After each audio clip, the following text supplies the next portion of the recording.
Hello, എല്ലാവർക്കും rice വിത്ത് ഷജീസ് ഇൻസ്പയറിന്റെ മറ്റൊരു എപ്പിസോഡിലേക്ക് ഹൃദ്യമായ സ്വാഗതം.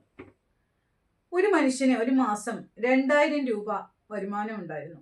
വേറൊരാൾക്ക് 4000 രൂപ വരുമാനം ഉണ്ടായിരുന്നു.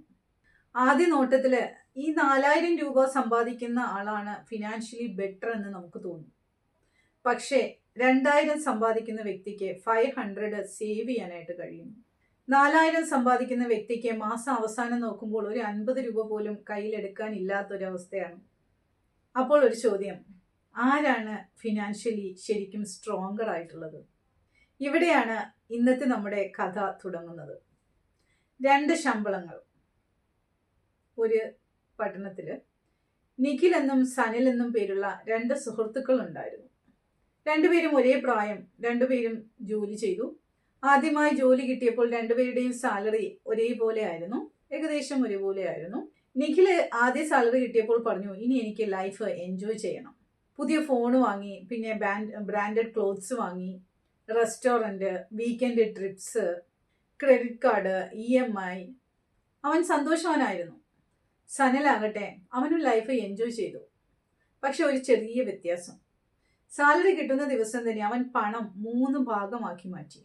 ആവശ്യങ്ങള്, സേവിങ്സ്, ഫ്യൂച്ചർ ഗോൾസ്, അങ്ങനെ. അവൻ വലിയ റിച്ച് ലൈഫ് സ്റ്റൈലൊന്നും അവൻ കാണിച്ചില്ല. 5 വർഷങ്ങൾക്ക് ശേഷം നിഖിലിന് സാലറി വർദ്ധിച്ചു. സാലറി 2000, 3000, 4000 എന്നുള്ള ലെവലിലേക്ക് എത്തി. പക്ഷെ ലൈഫ് സ്റ്റൈല് അതിലും വേഗത്തിൽ വളർന്നു. പുതിയ കാറ്, വലിയ rent, luxury holidays, credit card bills, subscriptions, shoppings. Salary വന്നാൽ EMI, ബിൽസ്, ക്രെഡിറ്റ് കാർഡ്, പിന്നെ അടുത്ത സാലറി വരെ സംഹൗ മാനേജ് ചെയ്യാം. സനലിന്റെ സാലറിയും വളർന്നു. പക്ഷേ അവന്റെ ലൈഫ് സ്റ്റൈല് പതുക്കെ മാത്രമാണ് വളർന്നത്. അവൻ എമർജൻസി ഫണ്ട് ഉണ്ടാക്കി, ഡെപ്റ്റ് കുറച്ചു, മണി മാനേജ്മെന്റ് പഠിച്ചു, ഇൻവെസ്റ്റ്മെന്റിനെ സംബന്ധിച്ച് പഠിച്ചു. ഷോക്കിംഗ് ആയിട്ടുള്ള ഒരു സംഭവം, ഒരു ദിവസം നമ്മുടെ നിഖിലിന് ഒരു അൺഎക്സ്പെക്റ്റഡ് ആയിട്ടുള്ള ഒരു ഫിനാൻഷ്യൽ പ്രോബ്ലം ഉണ്ടായി. അവന് ഉടൻ പണം വേണം. അവൻ ബാങ്ക് അക്കൗണ്ട് നോക്കി, സേവിങ്സ് വളരെ കുറവായിരുന്നു. ക്രെഡിറ്റ് കാർഡ് ലിമിറ്റ് നോക്കി, ഓൾമോസ്റ്റ് ഫുള്ള്. അവൻ സനലിനെ വിളിച്ചിട്ട് പറഞ്ഞു, എനിക്ക് കുറച്ച് പണം അർജന്റലി വേണം. സനലെ സഹായിച്ചു. ആ ദിവസം നമ്മുടെ അഖിലെ ഒരു കാര്യം മനസ്സിലാക്കി. അവൻ വർഷങ്ങളായിട്ട് നല്ല ഇൻകം ഉണ്ടാക്കിയിരുന്നു, പക്ഷേ ഫിനാൻഷ്യൽ സെക്യൂരിറ്റി ഉണ്ടായിരുന്നില്ല. അവൻ പണം സമ്പാദിച്ചിരുന്നു, പക്ഷേ പണത്തെ മാനേജ് ചെയ്തിരുന്നില്ല. നമുക്ക് പിന്തുടരാൻ പറ്റുന്ന കുറച്ച് ഹാബിറ്റുകളുണ്ട്. നിങ്ങൾ അതൊന്ന് ശ്രദ്ധിച്ച് നിങ്ങളൊന്ന് കേൾക്കുക. സ്കിപ്പാവാതെ നിങ്ങൾ ഈ പറയുന്ന കാര്യങ്ങൾ ശ്രദ്ധിക്കുക. ഒന്നാമത്തെ കാര്യം എന്ന് പറയുന്നത് ലൈഫ് സ്റ്റൈൽ ഇൻഫ്ലേഷൻ ആണ്. നമുക്ക് സാലറി കൂടുമ്പോൾ നമ്മുടെ ലൈഫ് സ്റ്റൈല് ഫുള്ളി നമ്മൾ അപ്ഗ്രേഡ് ചെയ്യേണ്ടതില്ല. നിങ്ങളുടെ ഇൻകം ഒരു 500 രൂപ കൂടിക്കഴിഞ്ഞാൽ ആ 500 രൂപയും നിങ്ങൾ ചെലവാക്കേണ്ടതില്ല. ഒരു ഭാഗം സേവിങ്സ് ആക്കി വെക്കുക, ഒരു ഭാഗം ഫ്യൂച്ചർ ഗോൾസിനായിട്ട് മാറ്റിവെക്കുക, ഒരു ഭാഗം എൻജോയ്മെന്റിന് വേണ്ടിയിട്ട് നിങ്ങൾ മാറ്റിവെക്കുക. ഇൻകം വളരുമ്പോൾ നമ്മുടെ ഫിനാൻഷ്യൽ ഫൗണ്ടേഷനും വളരണം. രണ്ടാമത്തെ ഹാബിറ്റ് എന്ന് പറയുന്നത് ക്രെഡിറ്റ് കാർഡ് ലൈഫ് സ്റ്റൈല്. നിഖിലിന്റെ മറ്റൊരു പ്രശ്നമായിരുന്നു ക്രെഡിറ്റ് കാർഡ്. ക്രെഡിറ്റ് കാർഡ് എന്ന് പറയുന്നത് ഒരു ബാഡ് കോൺസെപ്റ്റ് അല്ല.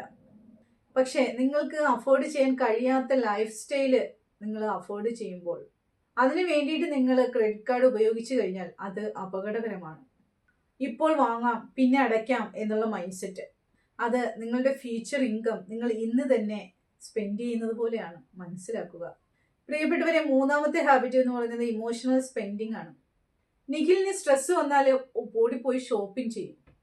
ബോർഡ് ആവുമ്പോഴത്തേനും ബോറിംഗ് ആണെങ്കിൽ ഓൺലൈൻ ഷോപ്പിംഗ് നോക്കും.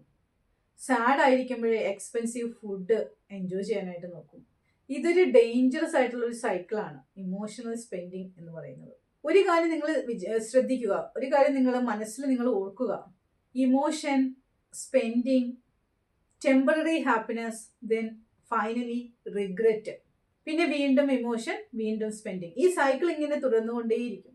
നിങ്ങൾക്ക് ഷോപ്പിംഗ് ചെയ്യാൻ തോന്നുമ്പോൾ നിങ്ങൾ സ്വയം ചോദിക്കുക, എനിക്ക് ഈ സാധനം ഇപ്പോൾ വേണമോ, അതോ ഇപ്പോൾ എനിക്കൊരു ഇമോഷണൽ റിവാർഡാണോ എനിക്ക് വേണ്ടത്? ചോദിക്കുക സ്വയം. ഈ ഒരു ചോദ്യം തന്നെ പല അൺനെസസറി പർച്ചേസസിനിൽ നിന്ന് നമുക്ക് നമ്മളെ സേവ് ചെയ്യാനായിട്ട് പറ്റും. ഇനി നാലാമത്തെ ഒരു ഹാബിറ്റ് എന്ന് പറയുന്നത് others habit so I need it എന്നുള്ള ഒരു കോൺസെപ്റ്റ്. നിഖിൽ സോഷ്യൽ മീഡിയ ഇങ്ങനെ സ്ക്രോൾ ചെയ്യും. ആർക്കും ഒരു പുതിയ കാറ്, അല്ലെങ്കിൽ ഒരാളുടെ കയ്യിൽ ഒരു പുതിയ മൊബൈല്, ആരുടെയോ വലിയൊരു വീട്. അവനപ്പോൾ ചിന്തിക്കും ഇത് എനിക്കും വേണം. പക്ഷെ അവൻ മറന്നുപോയ ഒരു കാര്യമുണ്ട്. സോഷ്യൽ മീഡിയ അതിൽ കാണിക്കുന്നത് ലൈഫ് സ്റ്റൈലാണ്, ഫിനാൻഷ്യൽ റിയാലിറ്റി അല്ല അതൊരിക്കലും. നിങ്ങളുടെ നൈബറിന്റെ കാർ, അവരുടെ ബാങ്ക് ബാലൻസ് എന്താണെന്ന് നിങ്ങൾക്കറിയില്ല. അവരുടെ വീട്, അവരുടെ മോർട്ട്ഗേജ് എത്രയാണെന്ന് നിങ്ങൾക്കറിയില്ല. ഈ കമ്പാരിസൺ എന്ന് പറയുന്നത് വളരെ എക്സ്പെൻസീവ് ആയിട്ടുള്ള ഹാബിറ്റാണ്. അത് വേണ്ട നമുക്ക്. ഇനി അഞ്ചാമത്തെ കാര്യം എന്ന് പറയുന്നത് എമർജൻസി ഫണ്ട് ഇല്ലാത്തൊരു അവസ്ഥ. ജീവിതത്തിൽ അൺഎക്സ്പെക്റ്റഡ് ആയിട്ടുള്ള കാര്യങ്ങൾ വരുമല്ലേ. ഒരുപക്ഷെ അത് ജോബ് ലോസ് ആവാം, കാർ റിപ്പയർ ആകാം, എമർജൻസി ഫാമിലി സിറ്റുവേഷൻ ആകാം, അൺഎക്സ്പെക്റ്റഡ് ബിൽസ് ആകാം. ഒരു എമർജൻസി ഫണ്ട് ഇല്ല എങ്കിൽ നിങ്ങൾക്ക് രണ്ട് ഓപ്ഷൻ മാത്രമേ അവിടെ ഉള്ളൂ. ഒന്നെന്ന് പറയുന്നത് ഡെപ്റ്റ്, കടം മേടിക്കുക, അല്ലെങ്കിൽ മറ്റൊരാളിൽ നിന്നും കടം വാങ്ങുക. അതുകൊണ്ട് ചെറിയതാണെങ്കിലും ഒരു എമർജൻസി സേവിങ്സ് നിങ്ങൾ എപ്പോഴും കരുതുക. Small financial protection create big peace of mind എന്നാണ്. പ്രിയപ്പെട്ടവരെ, അടുത്ത ആറാമത്തെ കാര്യം എന്ന് പറയുന്നത് മണിയെക്കുറിച്ച് പഠിക്കുക. നമ്മുടെ നിഖില് വർഷങ്ങളോളം ജോലി ചെയ്തു, പക്ഷെ അവൻ ഒരിക്കലും പഠിച്ചില്ല.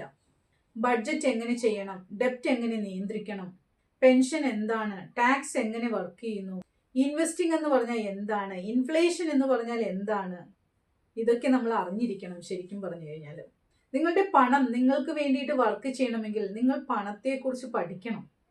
ഫിനാൻഷ്യൽ എഡ്യൂക്കേഷൻ എന്ന് പറയുന്നത് ഒരു ലക്ഷറി അല്ല, അതൊരു ലൈഫ് സ്കില്ലാണ്. ഏഴാമത്തെ കാര്യം എന്ന് പറയുന്നത് income is equal to wealth എന്ന് കരുതുക. നിഖിൽ അവസാനം മനസ്സിലാക്കിയ ഏറ്റവും വലിയൊരു പാഠമുണ്ട്. High income doesn't mean wealth.